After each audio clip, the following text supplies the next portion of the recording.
Arriving at Berkeley was like entering a whole new universe. On a campus abound with intellectual energy and vibrant diversity, it felt like being a small node in a giant, extraordinarily complex neural network. The first day was a blizzard of emotions, a whirlpool of excitement peppered with an undercurrent of overwhelming anticipation. That initial, tentative step on the university grounds was like leaping into a rapid river of opportunities and daunting expectations. I remember my heart thudding loudly in earnest, the air fraught with the palpable buzz of academic fervor. There were hundreds of students just like me, teeming with potential and ambition, each with our unique narratives, yet sharing a unified sense of incredible promise. I recall feeling homesick for Seoul, the familiar bylanes, the tang of kimchi in the air, and the warmth of my family, even amidst the tantalizing allure of this enriching experience. Yet the allure was too captivating, too significant to resist. I was drawn to the unexplored labyrinth of academic knowledge and the promise of unraveled intellectual paths that lay ahead. I threw myself into technical theory and mathematical equations with a vengeance, engrossed by the versatility of codes and how they could shape and dictate hefty lines of logic.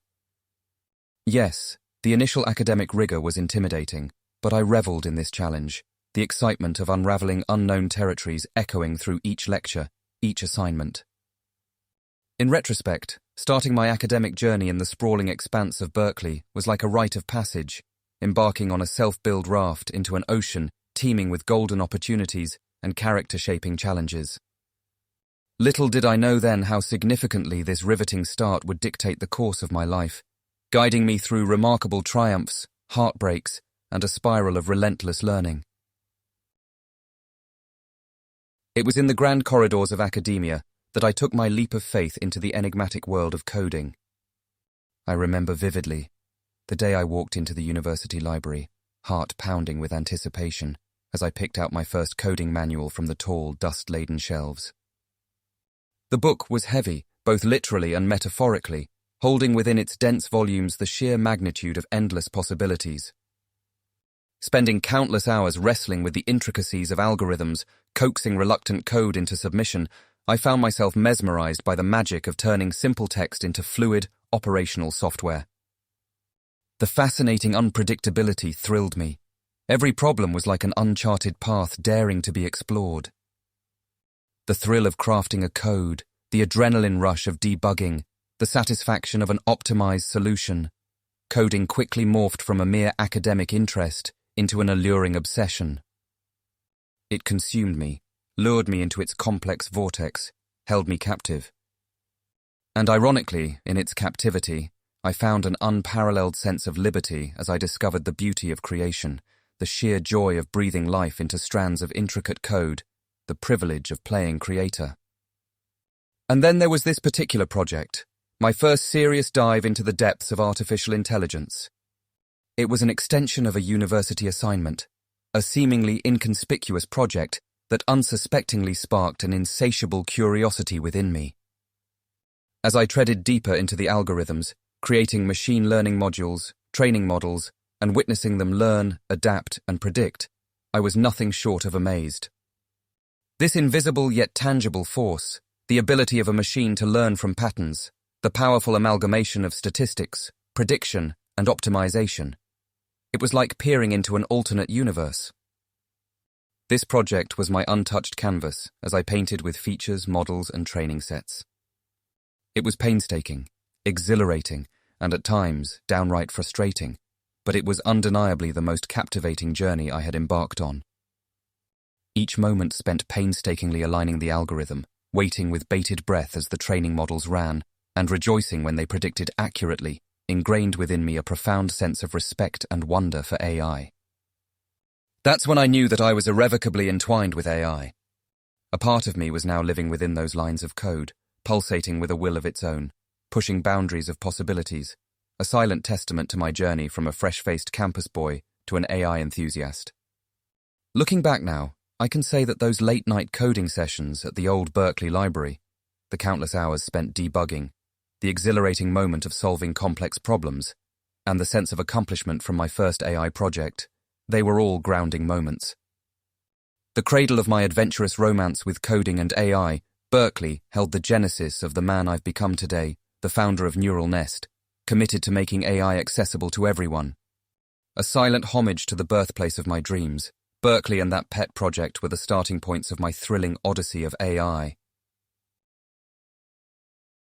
In a trim, neatly arranged meeting room, amidst a flux of eager coders, I stumbled upon Emily, an accidental encounter that graced my coding roadmap. Our paths crossed at an innocuous coding event, where the fusion of curious minds and untamed ideas lent an electrifying dimension to our shared interest. From that day on, Emily, with her bright eyes and unquenchable curiosity complementing my rather methodical and technical approach, turned into a solace away from what could often become an overwhelming onslaught of codes. In Emily, I found an intellectual match, a companion to dive deep into the trenches of coding, while also emerging for breathers enriched with light-hearted banter and shared dreams. Emily was not just my coding accomplice, but also my partner in navigating the labyrinth of Berkeley's student journey. Emily's insightful ideas, her innate knack for problem-solving, not only inspired me but also added a unique perspective to my algorithm-driven thinking. She would see poetry in my lines of code, would compare a perfectly optimized solution to a well-orchestrated symphony, and in doing so, she made me see the art concealed in the science of coding. A dramatic way to look at coding, you might think, but then, that was Emily for you, always the dramatic one. Whether it was tweaking an AI model, untangling a stubborn piece of code during our late-night library stints, or even swapping pizza slices amidst fervent coding binges, our bond deepened, intertwined within the lines of code we wrote and the silences we shared. Emily treasured the process, the journey, the shared laughter and small victories just as much as I did the outcome, the brief yet triumphant relief of a successful completion. This was much more than a mere university romance. It was the merging of two tech enthusiasts into a harmonious symphony. A potent concoction of romance marinated with the shared passion for technology, a concoction that was unique, just like those lines of AI codes we spent hours concocting. It was Valentine's Day. Emily, with her aura of spontaneity and love for adventure, suggested we ditch the indoor setup to explore the wilderness of Berkeley. "Chris, the codes aren't running away," she teased, knowing very well that extracting me from the coding realm was a task in itself. I gave in, abandoning the perplexing sequences of ones and zeros for the embrace of Mother Nature. Our backpacks filled with picnic essentials, we embarked on a hiking expedition, our destination, a hidden gem amidst the rugged terrain, known to only a few. As we trekked uphill, cutting through the dense cover of pine and the indifferent rocks, it was as if nature was testing our resolution. But Emily's unyielding spirit was infectious. Her laughter echoed through the woods, and with each shared glance, I found myself growing more attached to her.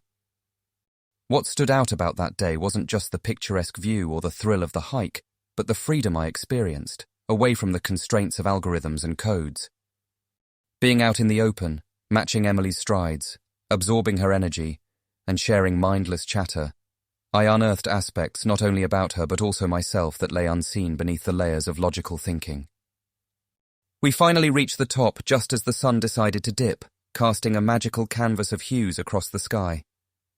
We sat there, devouring homemade sandwiches, engaging in carefree conversations, and soaking in the view that somehow mirrored the melange of emotions within us. It was different from our regular coding sessions, yet similar in its own beautiful way. While coding was about reaching an optimized solution, that hiking adventure was about appreciating the journey, the obstacles, and the shared laughter. While coding was a battle against thinking machines, that day was a communion with natural serenity.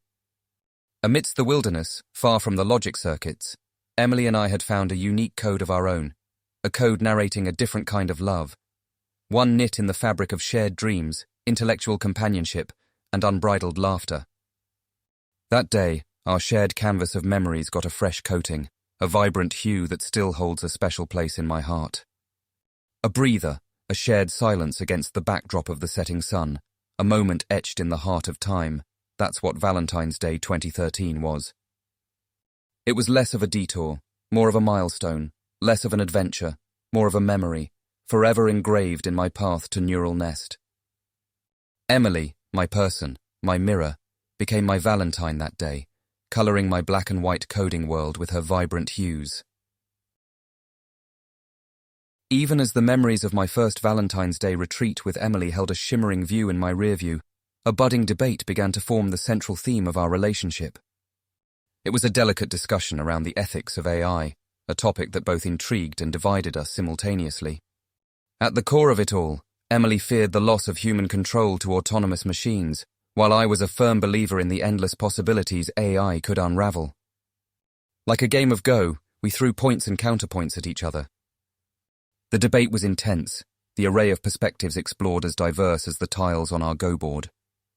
Emily argued that the growing influence of AI in our lives could potentially lead to a future where we are being controlled rather than being in control. Her worries weren't unfounded, and her perspective spoke volumes about her deeply humane and caring personality.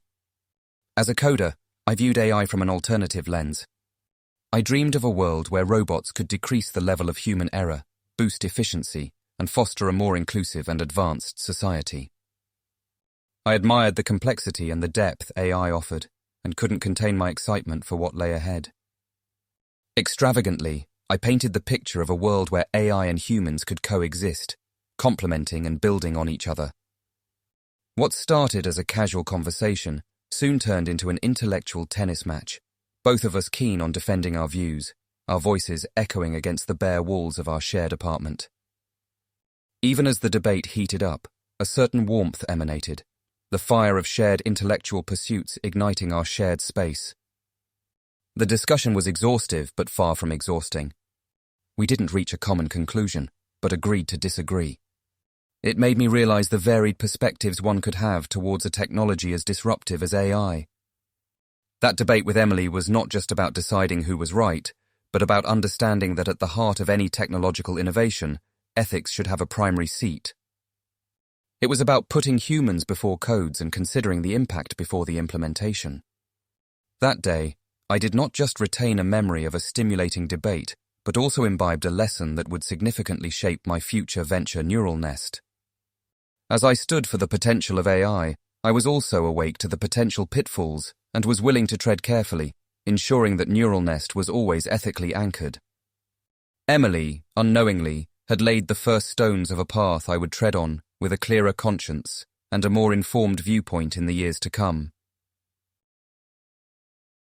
As the caps and gowns of graduation retreated into the abyss of memory, another milestone loomed ahead. I could sense the anticipation vibrating in the air, a palpable frisson of change. And as if being drawn by an unseen magnet, the group of friends I'd come to view as my Berkeley family, and I found ourselves embarking on a farewell hike. We chose Mount Tamalpais for our final adventure together.